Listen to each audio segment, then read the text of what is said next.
vous présente maintenant rapidement nos deux invités. Donc, merci à Maryse Pénel, qui est responsable de la communication du groupe Berger-Levrault, qui est aujourd'hui en direct de Toulouse.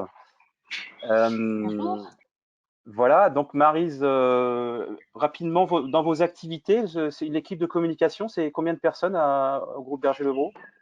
Alors sur la France, il y a 5 personnes qui gèrent également le digital et puis ensuite je travaille avec les équipes à l'international, donc les équipes canadiennes, espagnoles, voilà. Donc au total, il doit y avoir à peu près 8 personnes, 9 personnes, plus des sous-traitants, bien sûr. D'accord. Et puis nous avons aussi Pierre Bermiller, qui est responsable du pôle digital numérique, pardon, de l'Eurométropole. Donc Pierre, dans tes activités, vous êtes une dizaine de personnes sur le numérique et 35 personnes sur sur la communication de l'Eurométropole. Oui, c'est ça, bonjour. Donc, je suis responsable de la communication numérique au sein de la direction de la communication. Donc, comme tu disais, il y a entre 30 et 40 personnes dans l'ensemble de la direction de la communication et une dizaine de personnes consacrées au numérique, sachant en précision que c'est à la fois pour la ville de Strasbourg et pour l'Eurométropole, qui sont deux collectivités distinctes juridiquement, mais qui partagent la même administration mutualisée depuis les années 70. D'accord. Alors,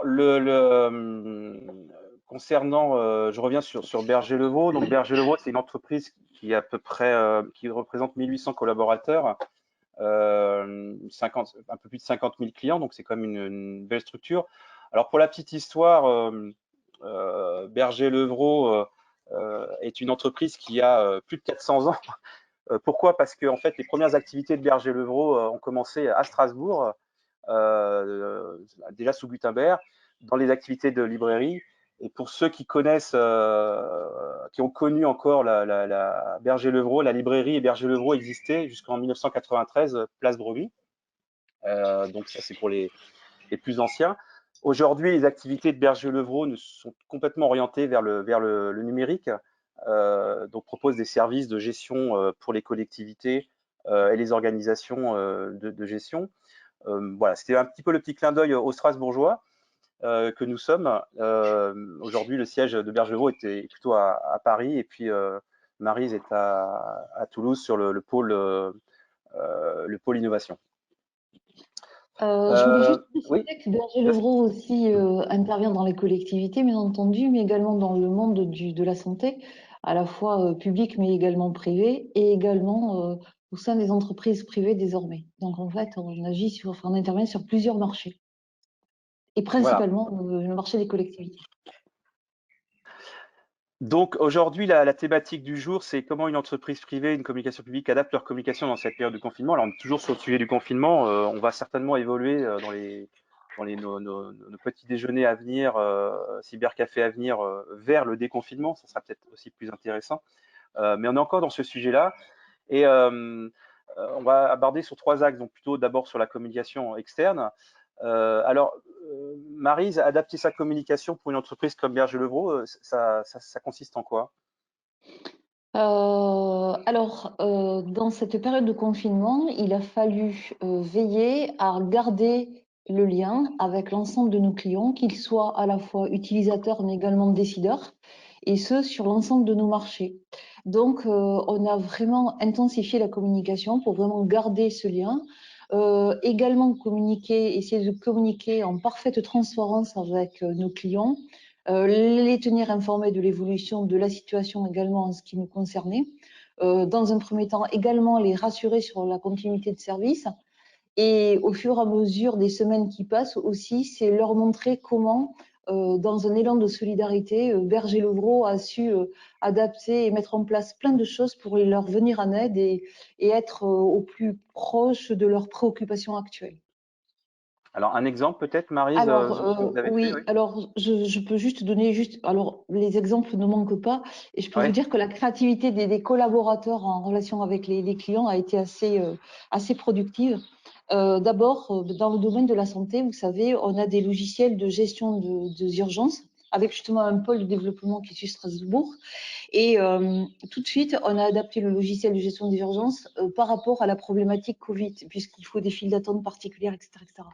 Donc, en fait, on a accompagné dès les premières semaines l'ensemble des établissements qui le souhaitaient à ces nouvelles versions qui permettent de gérer donc les urgences. Des fonctionnalités comme annuler en masse, vous savez, des rendez-vous de bloc pour libérer de la place pour les hôpitaux. Donc, un ensemble comme ça de fonctionnalités qui ont été mises à disposition des clients.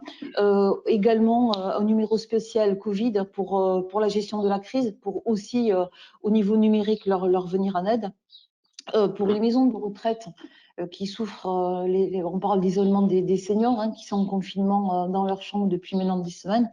En fait, on a mis en place une solution qui s'appelle Family Link qui leur permet. Alors, tout ça, bien sûr, c'est mis à disposition gracieusement auprès de l'ensemble des établissements pendant la période de confinement pour justement permettre aux familles de faciliter la relation avec les familles. Et donc, chaque senior se voit doté d'un espace en fait, numérique ou qui permet en fait au personnel soignant également de leur porter les messages, de leur montrer des vidéos, de faire des visioconférences, etc. Qu'avons-nous fait également oui, au niveau des départements, vous avez dû entendre parler de pénurie de main-d'œuvre. Donc, on a mis à disposition des départements en fait une plateforme d'emploi qui s'appelle Neolink et qui permet d'accélérer le recrutement en région de main-d'œuvre dans les secteurs qui sont réellement impactés, comme impactés par le confinement, par exemple l'agriculture, les transports, etc. Donc ça, c'est en termes d'outils. Après, on a essayé aussi d'accompagner nos clients en termes de changement de pratique. Par exemple, le télétravail dans les collectivités territoriales, c'est pas vraiment quelque chose qui était hyper développé. Donc, dès la première heure, on leur a proposé là également gracieusement des techniques qui leur permettent de prendre la main de façon sécurisée. Parce que là aussi, on est très vigilant à ce qui se passe en termes de cyberattaques, etc. De façon très sécurisée, de prendre la main depuis leur domicile, donc sur le système d'information de la collectivité. Voilà quelques exemples de ce que nous avons mis en place collectivement entre collaborateurs et clients. Alors, c'est vrai que vous êtes dans un domaine où vous êtes déjà dans vos solutions numériques, vous étiez déjà préparé finalement avec tous ces outils. Mais voilà, c'est aussi le rôle d'une entreprise comme la vôtre de mettre à disposition dans cette période un petit peu compliquée ces outils-là. Et on parlera effectivement peut-être un peu aussi des collaborateurs tout à l'heure dans la deuxième partie sur la partie communication interne. C'est avec Pierre comment ça se passe aussi à ce niveau-là. Pierre, la com publique, c'est quoi? Ça consiste en quoi pour vous aujourd'hui dans cette période-là? Est-ce qu'il y a, alors déjà, rappelez ce qu'est la com publique et peut-être un petit peu les axes aujourd'hui de communication que vous développez en ce moment.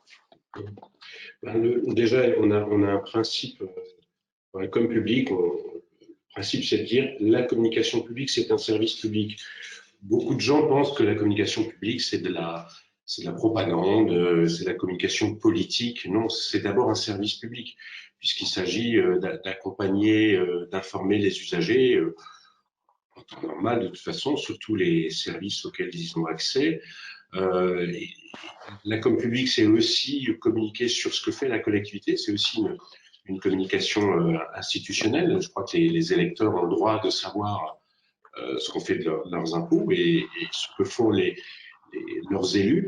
Voilà. Et la communication publique, c'est aussi de l'information pratique en permanence, voilà, sur serait-ce que l'ouverture des piscines, qui est les services les plus utilisés. Et la com publique, c'est aussi de l'incitation.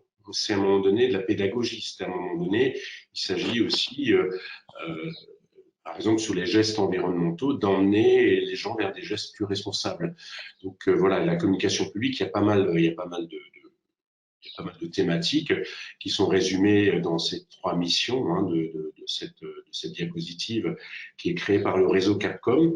Donc au niveau national, les communicants publics du secteur public, donc des collectivités, mairies, départements, régions, mais aussi universités, services de l'État, hôpitaux, etc., sont regroupés dans une structure qui s'appelle Capcom et qui organise régulièrement des événements et des formations. Donc, les communicants publics échangent beaucoup entre eux dans des rendez-vous physiques, mais aussi en ligne. Voilà.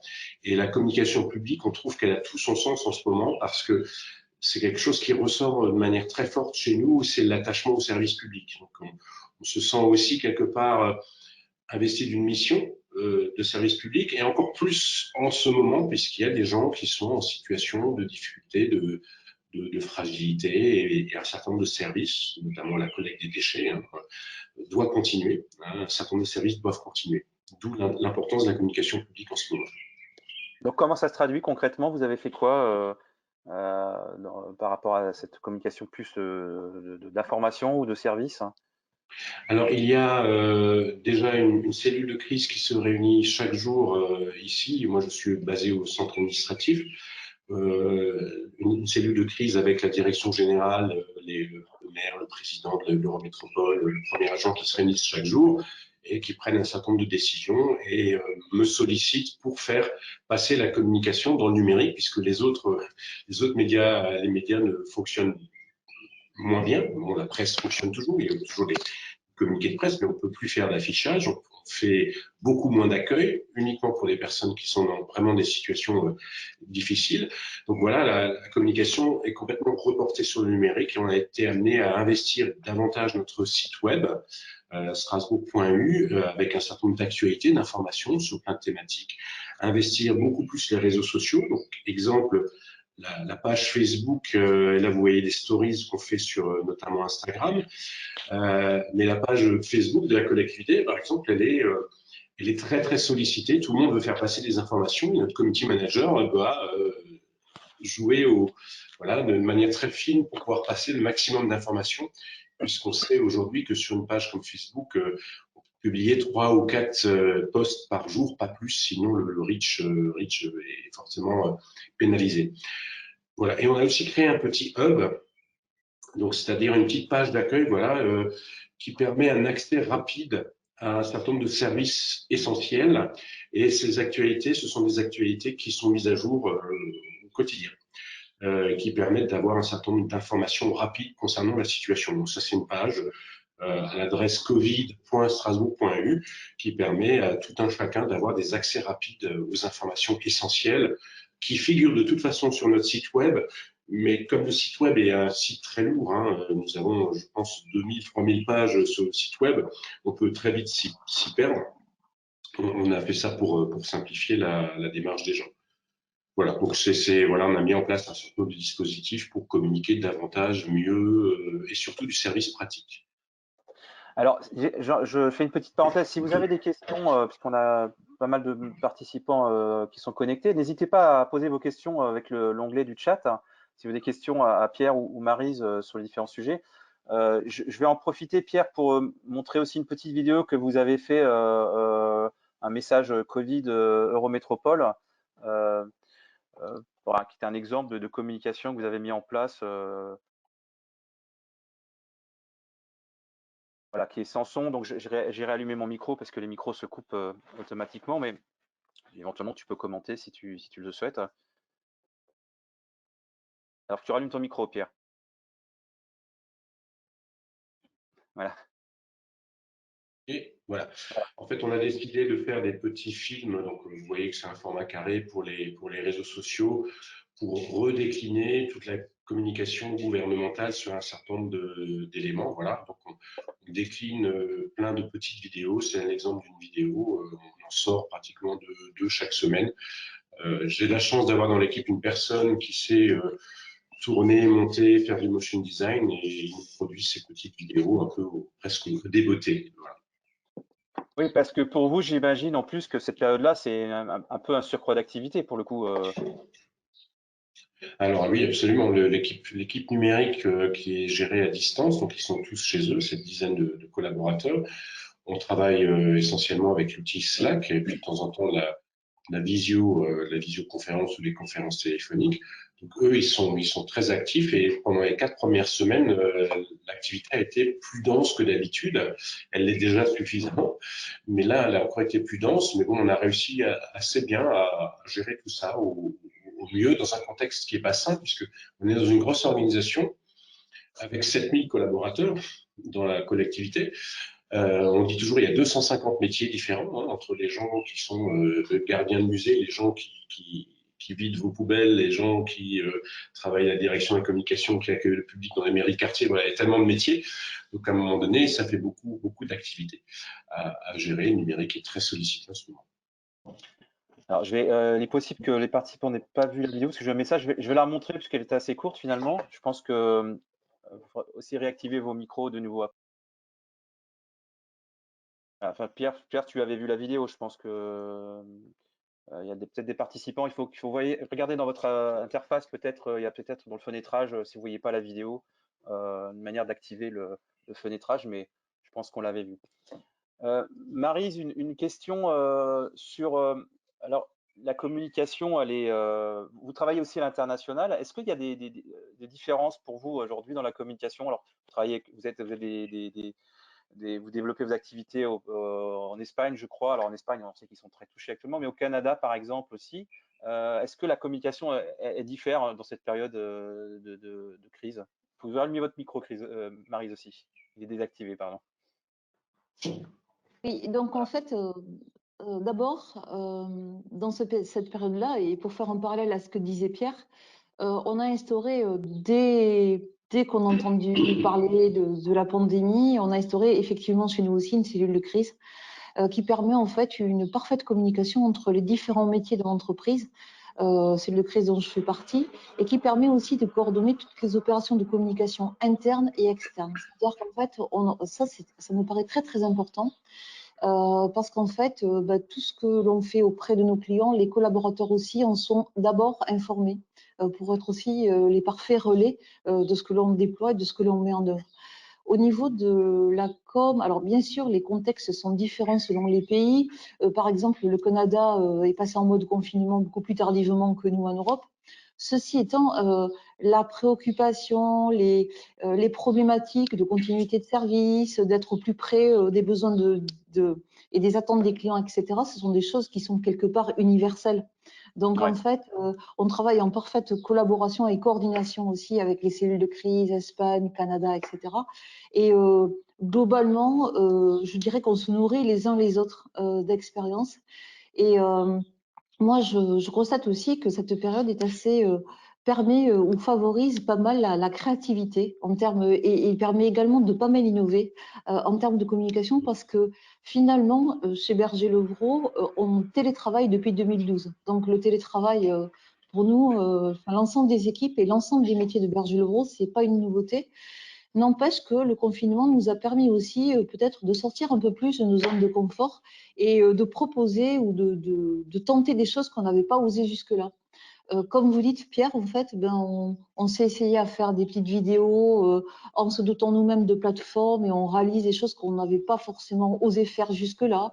On a tenté de faire du live et puis on s'est dit, oui, et puis ça marche. Et puis on se rend compte qu'effectivement, la vidéo ou tout ce qui peut créer du lien finalement visuel, c'est quelque chose qui fonctionne vraiment très bien dans cette période. Alors Pierre, j'ai une question sur le chat sur cette période électorale qui est un petit peu incertaine et on va dire pour le moins perturbée. Est-ce que ça impacte la com de crise à votre niveau sur une question de Christian sur comment l'incertitude des échéances électorales impacte-t-elle la com de crise dans cette période? À mon niveau, elle n'impacte pas. Je veux dire, ça ne change rien. On est dans une phase où on fait du service public, on fait de la communication utile. Donc, on n'est pas sur de la communication politique. Elle est absolument pas politique. Il n'y a pas voilà, je vois rien émerger qui serait de l'ordre du message politique. D'ailleurs, l'ensemble des candidats sont plutôt discrets. Hein, les candidats qui restent sont plutôt discrets. Et puis, on a une autre attente, c'est de savoir est-ce que les élections municipales auront lieu encore avant l'été. Dans quel cas, seul le second tour aura lieu. Mais si jamais les élections sont reportées à la rentrée, à ce moment-là, il faudra rejouer les 2 tours pour les communes où le maire n'a pas été élu au premier tour. Donc, les communes où le maire a été élu au premier tour, il y en a quelques-unes sur les 33 communes de la métropole, là c'est acquis. Mais par contre, donc, il y a cette incertitude. Et puis, je sais aussi qu'au niveau politique, l'équipe actuelle a vu son mandat prolongé. Donc, il y a eu des arrêtés qui sont passés, qui ont été publiés d'ailleurs sur le site web, des arrêtés de la préfecture qui permettent aux élus actuels de continuer leur mission. d'élus. Et je sais aussi que les élus futurs sont aussi impliqués et associés parce que, en fonction des futurs résultats, ils auront à gérer la suite.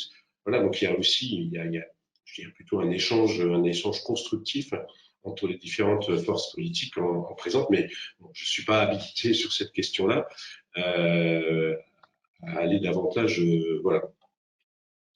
D'accord. Mais à Est-ce mon que, niveau, il n'y a pas du tout d'impact. Mhm. Est-ce que Maryse, cette période-là, ça change aussi la manière de travailler avec vos clients? Alors, on a parlé des outils que vous avez en place, mais est-ce que aujourd'hui, au-delà de la communication, les comportements changent dans la manière de continuer le travail à distance par rapport à vos activités? Est-ce que vous voyez des changements?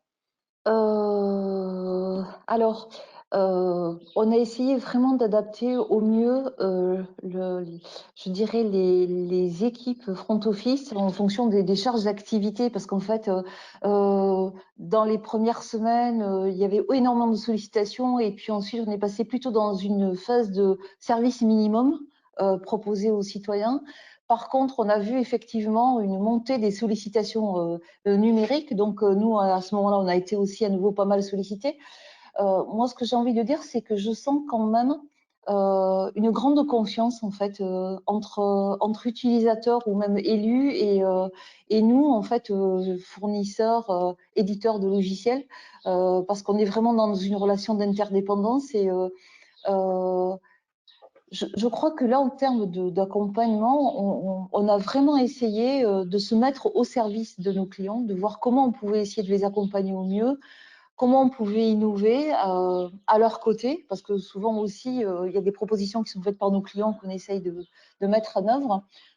Une communication multicanale, ça c'est évident, c'est-à-dire que en fait, on se rend compte que nos clients vont beaucoup plus chercher d'informations sur notre site web, vont beaucoup plus utiliser l'espace client, peut-être un peu moins nous solliciter au niveau téléphonique à l'heure actuelle.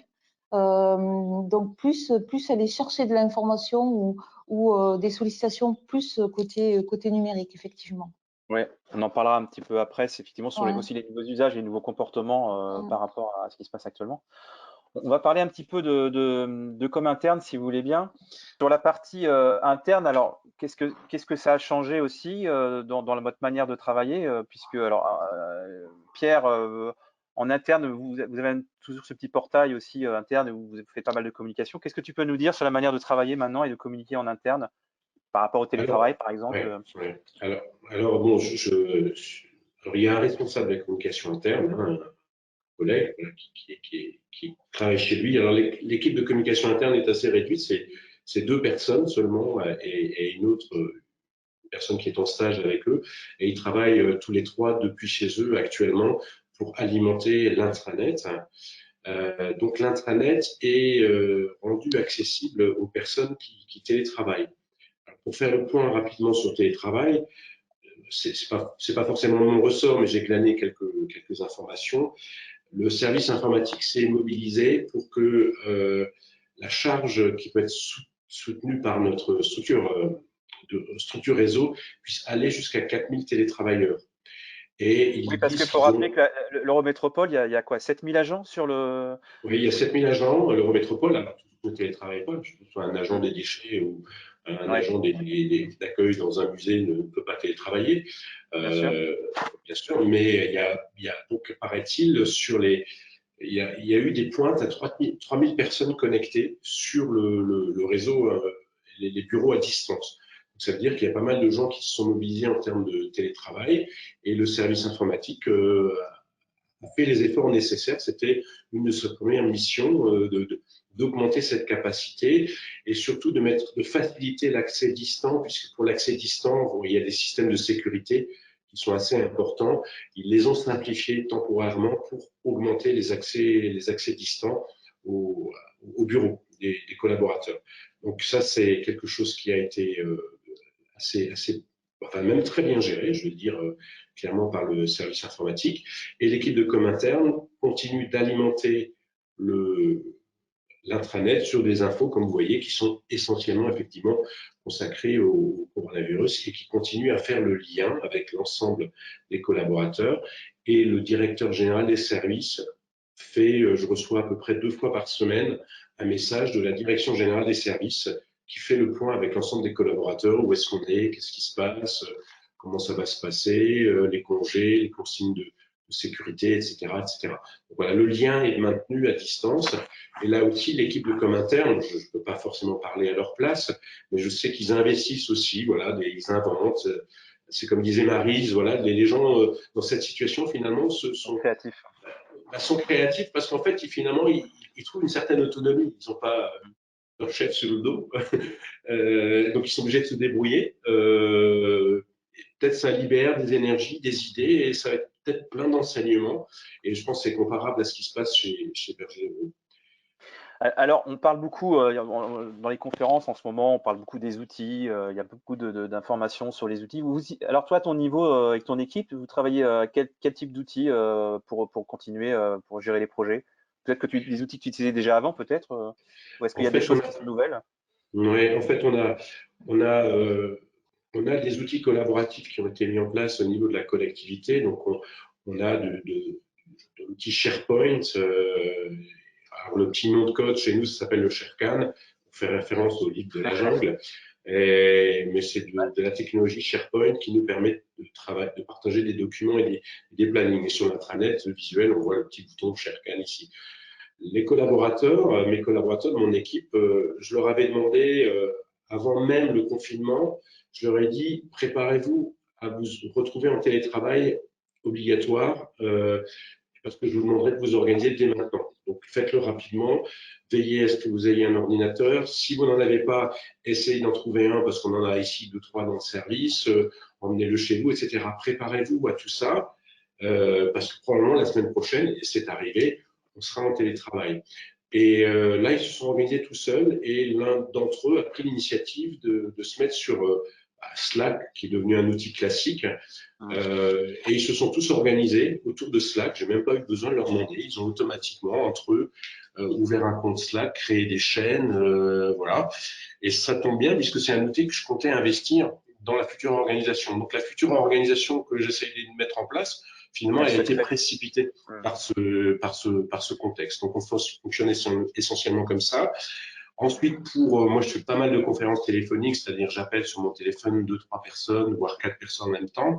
Et si on veut être plus nombreux, on utilise l'outil interne Link Skype, donc c'est l'outil Microsoft, voilà, mais qui a quelques limites. Voilà, de temps en temps Hangout ou Zoom, mais qui sont déconseillés, et je le comprends, par notre service informatique qui a une vocation à les problèmes de sécurité que je comprends parfaitement. Donc, du coup, on en tirera aussi les enseignements sur les meilleurs outils possibles. Alors c'est vrai que enfin Pierre, tu es dans un service numérique, donc c'est peut-être plus facile de s'approprier aussi ces outils. Oui, tout à fait. Maryse, dans votre cas, vous communiquez. Alors vous avez des managers à l'extérieur. Comment vous travaillez avec eux en ce moment? Alors, en fait, d'abord, de la même façon que Pierre l'évoquait, on a déployé des outils collaboratifs chez Berger-Levrault. Ils sont en place depuis maintenant 3 ans. Donc, on utilise, par exemple, je ne sais pas de qui va faire, mais la suite Office 360 avec des outils comme Teams, avec SharePoint, etc. Du coup, si vous voulez organiser une réunion avec plusieurs collaborateurs, on peut aller jusqu'à des centaines avec Teams, c'est super facile. Donc, bien sûr, des réunions d'équipe, ça a lieu, je dirais, presque tous les jours, mais également, avec les managers, on a tenu vraiment à faire une conf call hebdomadaire qui réunit l'ensemble des managers du groupe pour vraiment que tout le monde ait le même niveau d'information sur… Alors c'est combien de personnes, les managers dans votre groupe? Alors, les managers, aujourd'hui sur la France, c'est à peu près autour de 130 personnes. Alors, comment D'accord. on organise une conf call avec 130 personnes? Ça m'intéresse. On propose dans leurs agendas une réunion. On fait en sorte aussi que la réunion ne soit pas trop longue, pour pas trop les mobiliser. On va straight to the point et on essaye finalement de reprendre un petit peu les éléments qui ont été vus au niveau de la cellule de crise. Donc, il est important de leur donner des informations aussi bien au niveau humain, comment vont les collaborateurs, de façon donner un petit peu un bulletin d'information, quoi. Leur dire en fait comment on va s'organiser en termes de travail dans les prochaines semaines, où en est-on au niveau de l'activité économique. On a ouvert une boîte aux lettres où ils peuvent également poser des questions et on y répond comme ça. Tout le monde profite des réponses vis-à-vis des questions posées. Et puis, grâce à ces outils-là aussi, ce que je disais tout à l'heure, on s'est mis à faire du live. Donc, par exemple, notre PDG a souhaité s'exprimer auprès de l'ensemble des collaborateurs avec une traduction simultanée. Et grâce à ces outils-là, on a pu faire un live pour regrouper l'ensemble des collaborateurs. Et ça a été presque organisé la veille, presque la veille pour le lendemain. Ça a été très facile, en fait, c'est ce que je voulais dire. Alors, je vais reprendre un peu le fil des questions qui arrivent sur le chat. Alors, une question de Thomas qui dit qu'ils ont aussi une cellule de crise, mais pour eux, alors c'est une question pour Baris, pardon. Ils ont une cellule de crise, mais pour eux, c'est long à coordonner. Est-ce que vous arrivez à être réactif et agile sur les livrables de com avec tous ces donneurs d'ordre? Ça peut être une question qui peut être aussi apportée à Pierre aussi. Alors, en fait, si vous voulez, cette cellule de crise se réunit quand même tous les matins. Alors, au début, c'est vrai que les premières réunions, ça a pris, enfin, en moyenne, ça durait peut-être 1 heure, voilà. Et puis, au fur et à mesure du temps, on est allé vraiment à l'essentiel, quoi. Et donc, en fait, on passe en revue l'ensemble des corps de métier dans l'entreprise. Et puis, et les décisions, finalement, bon, dans cette cellule, il doit y avoir une dizaine de personnes. Et je me rends compte que les décisions sont partagées, les décisions sont prises très rapidement. Et donc, du coup, comme l'ensemble des personnes, les parties prenantes sont là, et ben, chacun sait ce qu'il a à faire. Et puis, il y a par exemple l'item, le sujet communication. Et donc là, ben, tous ensemble, on décide de qu'est-ce qu'on fait au niveau de la com interne, de la com externe, etc. Et idem pour le business, idem pour le volet RH, etc., etc. Donc, je dirais que l'information circule et est fluide. Alors, suite à la cellule de crise qui a lieu tous les jours, il y a cette réunion hebdo avec l'ensemble des managers. On a bien sûr des boîtes aux lettres qui sont ouvertes pour répondre aux questions des collaborateurs, aux questions des managers aussi. Ça, c'est très, très important aussi d'ouvrir la voie dans l'autre sens, de permettre aux gens aussi de pouvoir s'exprimer et pas uniquement une information, je dirais, descendante. Et on est très, très vigilant par rapport à ça. Je ne sais pas si j'ai répondu à la question. Oui, oui. Bah, je pense. Pierre, de ton côté, c'est comment on arrive à être réactif aussi, parce que tu as plusieurs donneurs d'ordre, j'imagine aussi.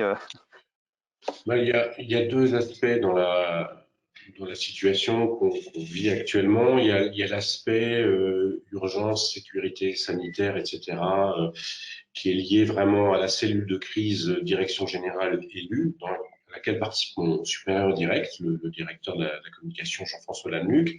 Donc au niveau de cette cellule, c'est plutôt fluide, c'est-à-dire les informations nous descendent pardon, par le directeur de la communication.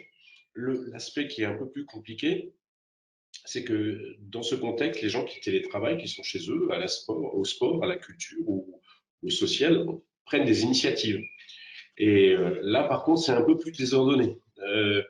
Par exemple, ce matin, j'ai la direction Petite Enfance qui me disait, là, on pourrait mettre en place la liste des services qui sont toujours accessibles pour la petite enfance. Et d'un autre côté, pardon, excusez-moi, je n'ai pas le Covid, hein, je vous rassure. Et d'un autre côté, j'ai une direction de territoire qui me dit, ah, on voudrait nous recenser sur notre territoire les services dédiés à la petite enfance. Je dis, bon, bah, je vais monter une conférence téléphonique avec les uns et les autres pour qu'on puisse se coordonner. Donc, en fait, la communication qui est souvent au bout de la chaîne est obligée de faire un travail de coordination. Voilà. Donc, dans certains cas, pour les situations vraiment d'urgence, de gravité, de sécurité, de santé, ça fonctionne bien. Pour les initiatives qui viennent un peu de partout, parce que les gens, ils essayent de rendre service, ils essayent de s'occuper aussi, ils essayent d'être efficaces, de continuer, maintenir la continuité du lien avec les administrés, avec les usagers. Et ben là, par contre, c'est un peu plus compliqué à coordonner. Voilà. Mais on le fait et on apprend. Ensuite, il y a les nouveaux usages. Voilà, on observe aujourd'hui forcément avec ce qui se passe des usages différents. Justement, Pierre, qu'est-ce que tu observes au niveau des administrés, de la manière dont ils reçoivent l'information? Comment, par rapport à tes outils habituels et ce que tu fais maintenant, est-ce que tu constates des usages différents liés à la communication? Alors sur les réseaux sociaux, on a un peu plus de réactivité que d'habitude, on a un peu plus d'engagement, voilà, parce qu'il y a une véritable attente d'information. Euh, Par contre, tout ce qui existe habituellement sur les réseaux sociaux est un peu exacerbé. C'est-à-dire, il y a toujours un râleur, ou plusieurs râleurs, voilà, ben, ils sont plus nombreux, mais ils sont aussi plus nombreux les gens qui tempèrent, qui modèrent les Oui, râleurs. Voilà, parfois les réseaux sociaux, ça s'automodère. C'est-à-dire, bon, ben, les gens qui disent ouais, ouais, mais je suis pas content, ma poubelle n'a pas été vidée, et puis l'autre il dit bah, soyez content parce que elle va peut-être être vidée 2 jours plus tard, mais au moins elle va être vidée, vous n'allez pas garder vos ordures chez vous, quoi. Donc les gens s'automodèrent et les gens se rendent compte de l'importance du service public. Donc globalement, les gens sont satisfaits qu'il y ait toujours un service public. Voilà, je ne suis pas sûr que ce soit le cas dans tous les pays. oui. Voilà, donc là, à un moment donné, c'est pour ça que dans le milieu de la communication publique, on a un sentiment d'utilité voilà, qui est Mm, plutôt exaltant. mm. Voilà, à un moment donné, on se dit, tiens, il y a des choses, il y a de l'innovation, c'est exaltant, il y a pas mal de choses assez stimulantes dans ce contexte, en dépit voilà, des drames qui peuvent se jouer ici ou là, plus loin de chez nous ou dans notre entourage proche.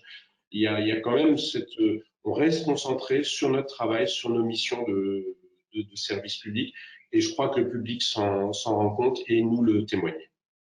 Alors, tu réponds aussi à la question de Nicolas qui se posait la question de comment on gère les commentaires sur les réseaux sociaux. Donc, la modération, l'automodération, faut faire confiance finalement aux internautes qui modèrent, comme tu le disais. Euh, Est-ce qu'il y a d'autres manières de modérer? Est-ce que, bon, je ne sais pas si vous n'êtes pas forcément à répondre. Alors, c'est une question qu'on peut aussi poser à Maryse. Sur les réseaux sociaux, est-ce que vous répondez ou est-ce que tout ce qui est lié aux fake news, aux avis négatifs, comment vous réagissez comment vous travaillez par rapport à ça? On Maryse, essaye oui. on essaye de prendre pas mal de hauteur par rapport à ça. On a eu droit à des fake news, des choses comme ça. On essaye de remonter à la source, en fait, surtout de pas surréagir et surtout de pas réagir comme ça à brûle-pourpoint sur les réseaux sociaux. Mm. Et souvent, en fait, pour les choses qui nous ont vraiment interpellés, on a pris soin de revenir vers la personne qui s'était directement exprimée pour essayer de comprendre la source. Oui, ça, je Pas de dirais que la réagir de situation ne façon change globale. pas forcément aujourd'hui la manière de travailler Non, avec les réseaux sociaux. C'est pas ça qui change. non, non. Donc après, bon, les nouveaux usages et puis comment on prépare l'après-confinement, c'est aussi une question de Adelise à vous, Maryse. Alors, je lis la question, comment préparez-vous l'après-confinement? Continuez-vous à communiquer sur les actualités et nouveautés commerciales de votre entreprise hors Covid-19 durant cette période? Sinon, quand comptez-vous prendre à nouveau la parole sur ces sujets? Bon, ça, je pense que tout le monde se pose cette question-là. Ouais. Alors, C'est pas évident, mais euh, votre retour d'expérience est intéressant sur le sujet, oui. déjà, on a arrêté de faire des promotions de produits, etc. Enfin, pendant toute la période du confinement. Et je vous l'ai dit, et c'est très sincère, ce que l'on a fait, c'était de mettre à disposition de nos clients des choses qui pouvaient les aider, vraiment par esprit de solidarité. Alors, la question se pose, elle est tout à fait d'actualité depuis les annonces en fait du président cette semaine. Et donc, en fait, nous avons une première réunion au niveau de la cellule de crise la semaine prochaine pour commencer à travailler sur voilà, le déconfinement, comment s'y prendront, parce qu'on attend aussi que les choses soient un peu plus claires au niveau des directives gouvernementales, comment va se passer le déconfinement, etc. etc. Bien sûr, tout ça va impacter aussi nos activités.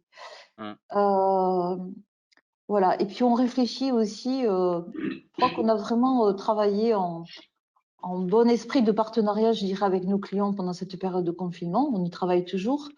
Et je pense que la sortie du confinement va aussi nécessiter, je pense, de l'écoute de part et d'autre. C'est-à-dire que on a aussi besoin, nous, de comprendre comment nos clients vont réagir au sortir du confinement, quelles vont être leurs priorités.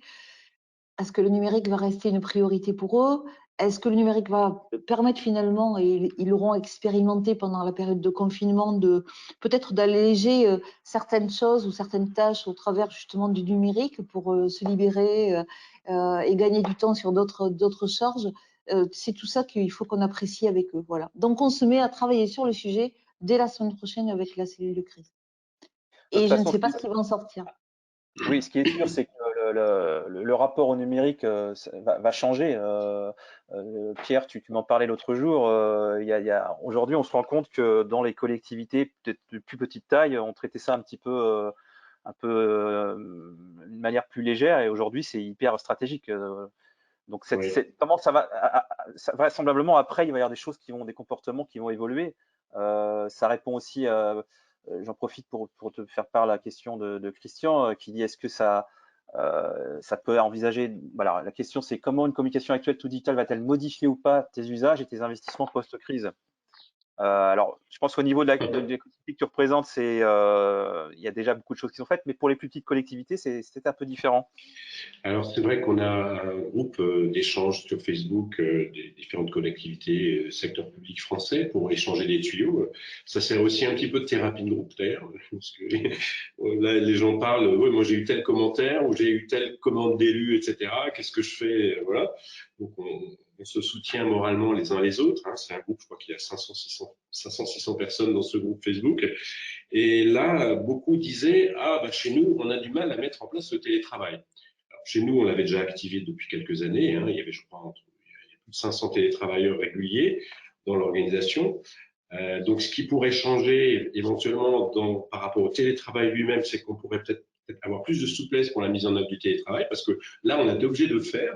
C'est ce que je critiquais sur le télétravail. Enfin, les propositions, c'est de rendre plus souple, parce que c'était un peu, voilà, il fallait des jours précis, alors que certains managers ont besoin plutôt du télétravail à la carte et pas forcément sur des jours précis. Voilà, donc déjà, on gagne plus de souplesse, mais c'est pas le cas de toutes les collectivités. Ensuite, d'autres collectivités, l'élu ou le directeur, voilà, débarque tout de suite dans le bureau du CM. Qu'est-ce qu'on peut faire? Qu'est-ce qu'on peut faire? Alors qu'il était considéré comme quelqu'un qui jouait.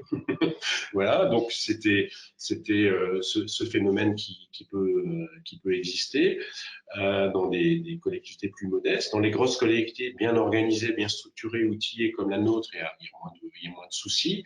Cependant, on se rend quand même compte chez nous que parfois, pour certains collaborateurs, le numérique, c'est la cinquième roue du carrosse. C'est le truc qu'on fait à la fin quand on a fait tout le reste.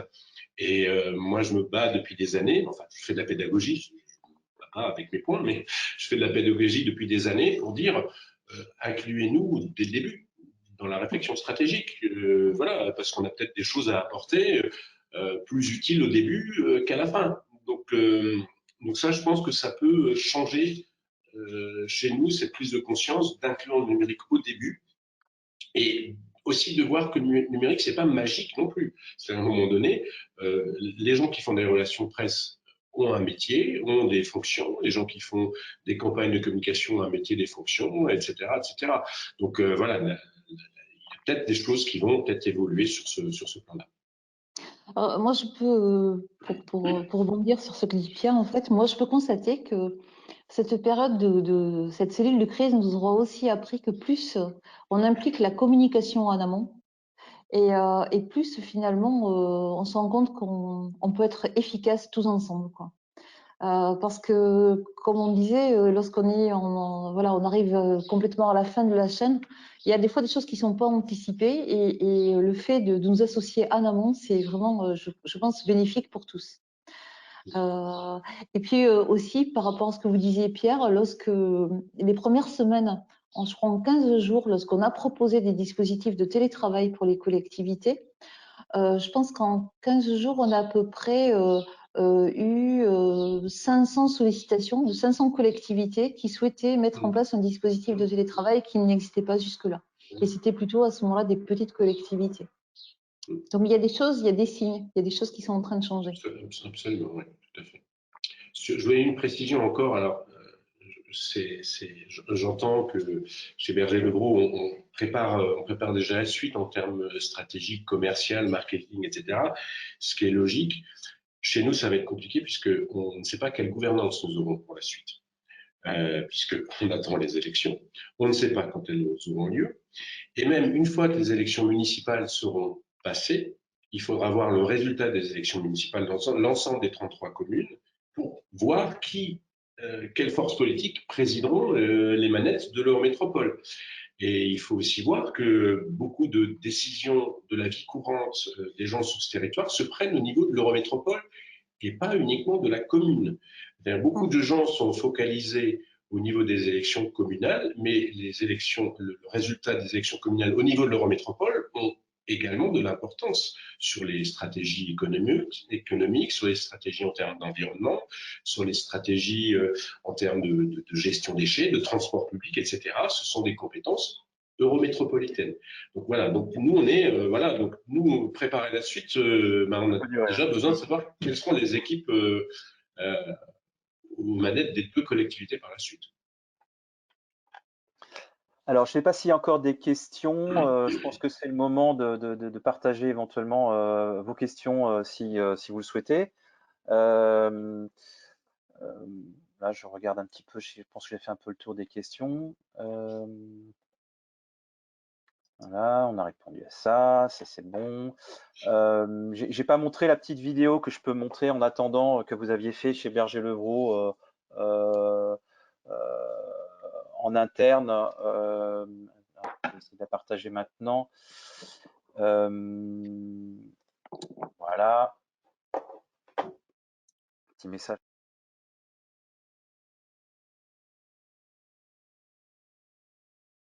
Voilà, je rallume mon micro parce qu'il coupe automatiquement mon micro. N'hésitez pas à rallumer Maryse et Pierre vos micros aussi. Il manque peut-être la musique, mais c'est pas grave. En fait, oui, je l'ai enlevé exprès justement qu'on puisse parler dessus. Oui. Justement, on a fait cette vidéo-là parce qu'on a l'habitude de travailler en mode télétravail chez Berger-Levrault. Par contre, en mode confiné, où souvent on est aussi obligé de partager un espace de travail avec des membres de sa famille ou des voilà, des conjoints, etc. Des fois, c'est un petit peu compliqué. Et donc, de façon un petit peu décalée, on a souhaité peut-être rappeler certaines règles aux collaborateurs dans un ton volontairement décalé pour amener un petit peu aussi de légèreté dans cette ambiance actuelle, quoi. Voilà. Oui, et puis on sait, on sait que la vidéo est forcément un impact aussi plus fort sur les gens. Donc effectivement, ce genre de message-là, c'est peut-être plus facile à l'utiliser comme ça, et de manière un peu décalée, quoi. Voilà. Alors du coup, j'ai une question. C'est du format carré, et pourtant c'est plus de la communication interne. Ça veut dire que vous utilisez des médias sociaux pour communiquer avec vos collaborateurs?